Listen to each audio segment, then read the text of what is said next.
जोङो फरायसालियाव एबा कलेजाव थांलाय फैलायल' खालामब्ला बे जोङो फरायसा हिसाबै बे जानाय नङा। खिन्थु जों थांलाय फैलाय फरायसालियाव थांदों फैदों बेजों जों फरायसा हिसाबै जों फरायसा जोङो गावखौ सिनायथि होनो हानाय नङा। दा बेवहाय जोङो मुलुगाव जेब्ला जों गावखौ सिनायथि होनो नांगौब्ला जों मुलुगाव गावखौ सासे राफोद स्टुडेन्ट एबा सासे राफोद मानसि हिसाबै गावखौ सिनायनांगौ जायोब्ला सिनायथि होनांगौ जायोब्ला जोङो जोंनि सोलोंथाइखौ मोजां रोखोमै जों लांनांगोन। जों गोग्गो सोलोंथाइ लानांगोन एबा गुन गोनां सोलोंथाइ जोंनो नांगोन। दा बे हिसाबैनो जोंनि बड'फा उपेन्द्रनाथ ब्रह्मआबो मोनसे सिमां नुदोंमोन। गाव जेब्लानाखि थांनानै थादोंमोन बै समाव बै सिमांफोरखौ बिथाङा बुंदोंमोन। जेब्लानाखि बर'खौ मुलुगाव गेरेमसा हारि दानायनि बिथाङा जा सिमां नुदोंमोन, दा बै सिमांखौनो जों दुलाराय बर' फरायसा आफादा लानानै बैफोर खामानिखौनो मावगासिनो दं। दिनै नोंथांमोननि गेजेराव जाखिनि मिशन स्किल एन्ड क्वालिटि इडुकेसननि जा मोनसे मिशन लादों, बैबो नैबे बड'फा नुनाय सिमांनिनो मोनसे बाहागो। दा बेवहाय जों बड'फानि सिमांखौ जुदि जोङो दाफुंनांगौ जायोब्ला, बड'फानि सिमांखौ जों उपेन्द्रनाथ ब्रह्मनि सिमांखौ जोङो जाफुंहोनांगौ जायोब्ला जोंनो गिबियाव नांगोन सोलोंथाइ। सोलोंथाइखौ जोंनो नांग्रोगोन। सोलोंथाइ लानानै जोङो समाजखौ दैदेननांगोन। जों गुन गोनां सोलोंथाइ लानांगोन। सोलोंथाइ लानायनि उनाव जोङो सोरबा सासे मोजां साख्रिआवला जानांगोन, सोरबा सासे मोजां बेफार खालामग्रा जानांगोन, सोरबा गुबुन साइडआव थांनानै सोरबा राजनितियाव थांनानै बिदिनो जोङो हारिनि थाखाय खामानि मावग्रा जाहैनांगोन। अब्लासो फांसे बिफाङा दालाय दासा जानानै जेरै गेरेमसा जानानै साया होनो हायो, बेबायदिनो जोंनि बर'नि छात्र एबा स्टुडेन्टफ्रा, जों लाइमोनफ्रा, साफ्रोमबो जोंनि लाइमोनफ्रा बयबो मोनसे पार्ट खामानियाव जुदि बाहागो लानानै जाथिनि थाखाय सम होनो हायो, अब्लासो जोंनि जाथिया गेरेमसा महर होनो हागोन। दा बे हिसाबैनो सोलोंथाइखौ लानांगोन। सोलोंथाइखौ लानांगौब्ला जों सोलोंथाइखौल' लानांगौ होनब्ला जानाय नङा। जोंनि लेक्सारारफ्रा, फोरोंगिरिफ्राल' फोरोंबा जानाय नङा। जोंनि स्टुडेन्ट एबा छात्रफ्राबो जोंबो गोसो होनांगोन। फरायनायखौ जोंबो मोजां रोखोमै लांनांगोन।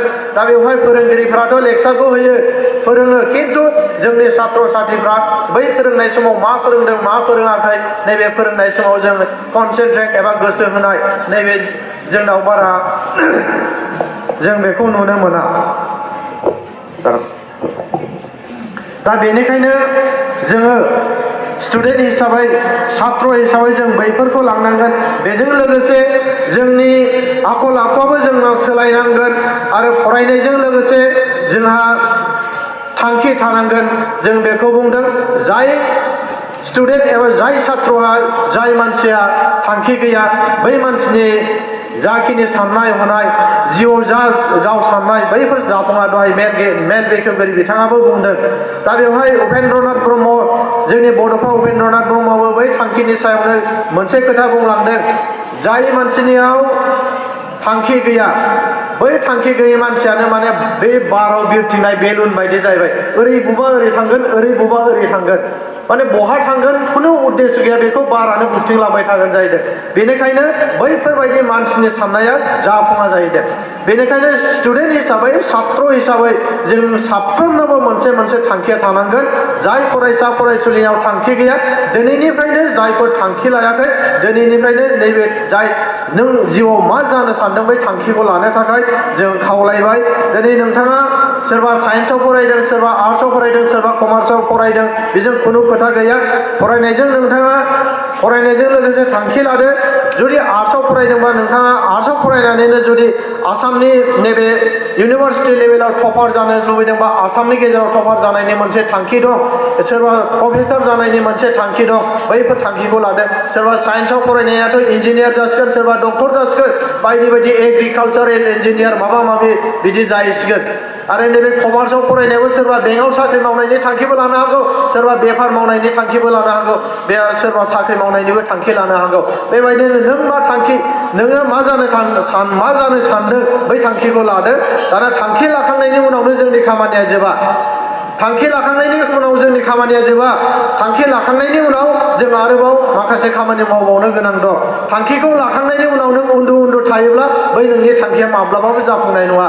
आं साननोसै, आं डक्टर जानोसै, आं डक्टर जागोन, जिउआव आं डक्टर जानानै बिमा बिफाखौ फिसिगोन, न'खरखौ सुंगोन, न'खरनि खहाखौ आबुं खालामगोन, बेबायदि साननानै जुदि नों थांखि लादों, थांखि लानानै नों जुदि उन्दु थायो, फराया मुवा, कलेजावल' थांलाय फैलाय, स्कुलावल' थांलाय फैलाय जाबाय, खिन्थु थांखिया नोंना थांखिनो थाबाय बै नोंनि जिउआव माब्लाबा साक्सेस जानाय नङा दा बेनि गेजेराव जोंनाव थांखि लानायजों लोगोसे जोंनाव नाजानाय थानांगोन गावखौ बावसोमनाय थानांगोन नैबे सिलेबासनि जाखिनि गावनि सिलेबास दं नैबे जे नोंनि जा क्लासनि जा मा होनो सिलेबासफोर बै सिलेबासाव नोङो कनसेन्ट्रेट खालामनानै फरायनांगोन आरो गोब्राब नाजानाय थानांगोन जाय मानसिया गोब्राब नाजानाय गैया बै गोब्राब नाजानाय गैयै मानसिनि साननायाबो जाफुङा जाहैदों बेनिखायनो जोङो उन्दुआलासिनो जोङो उन्दुनानै थायालासिनो जों गोब्राब नाजानांगोन खस्थ' खालामनांगोन दा जुदि नोङो खस्थ' खालामोब्ला इयुनाव नोङो आरामसे माने एकदम बिउटिफुल लाइफआव नोङो जिउखौ खुंनो हागोन जायफोर दा जुदि आराम एज माने इन्जय खालामनानै जुदि गावनि स्टुडेन्ट लाइफखौ जुदि दैदेनलांबाय थादों नैबे समाव जाय स्टुडेन्टआ दा इन्जय खालामनानै एकदम रंजा बाजा क्लासाव थांदों स्कुलाव फैदों दा आराम उन्दु जादों खिन्थु बे फिउचाराव गाबै थानांगोन जाहैदों बे फिउचाराव गाबैनांगोन नैबे जाय दा उन्दु थानाय स्टुडेन्ट बे फिउचाराव गाबैनांगोन नैबे समाव जाय खस्थ' खालामदों नैबे स्टुडेन्टआ खिन्थु फिउचाराव उन्दु मोनजाहैगोन जाहैदों दा बेनिखायनो जों दुलाराय बर' फरायसा आफाद हिसाबै जों बेखौनो खावलायदों जोंनि बर'नि जाखिनि फरायसाफोर दं जोंनि फिउचारनि जा फरायसाफोर दं बिसोर जाहाथे फिउचाराव दागाबथों गाबनाङा फिउचाराव माने गाबनांगौ जानानै दाफैथों नैबे समा दाबो सम दं नोंथांमोननि गेजेराव नैबे खस्थ' खालामनायनि जा सम दङ खस्थ' खालामब्लासो जाफुंगोन जाय खस्थ' खालामगोन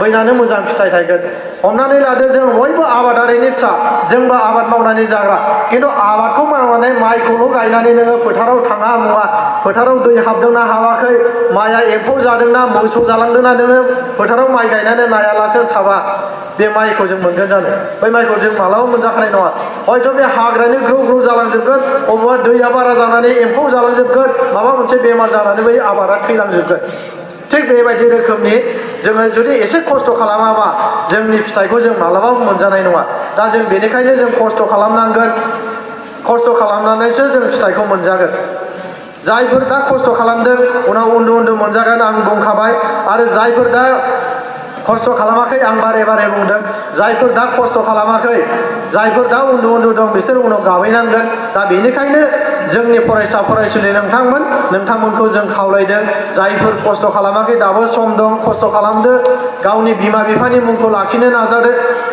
फरायसालिनि मुंखौ लाखिनो नाजादो फोरोंगिरिफोरनि मुंखौ लाखिनो नाजा ओनसोलनि मुंखौ लाखिनो नाजा दा बे समाव आं मोनसे खोथा बेयाव रायखांलांनो सानदों आं जिहेतु दुलाराय बर' फरायसा आफादाव थानानै खामानि मावबोबाय थादों बे हिसाबै माखासे समाव आं गुबुन बिदिनो एखम्बा आफादगिरिजों एखम्बा गाहाय नेहाथारजों एखम्बा सोलोंथाइ नेहाथारिजों जेराव सुबिदा मोनो बेयाव थांनानै आं बयजोंबो खामानि मावफानो मोनदों दा बे हिसाबै जोंखौ धेमाजिनि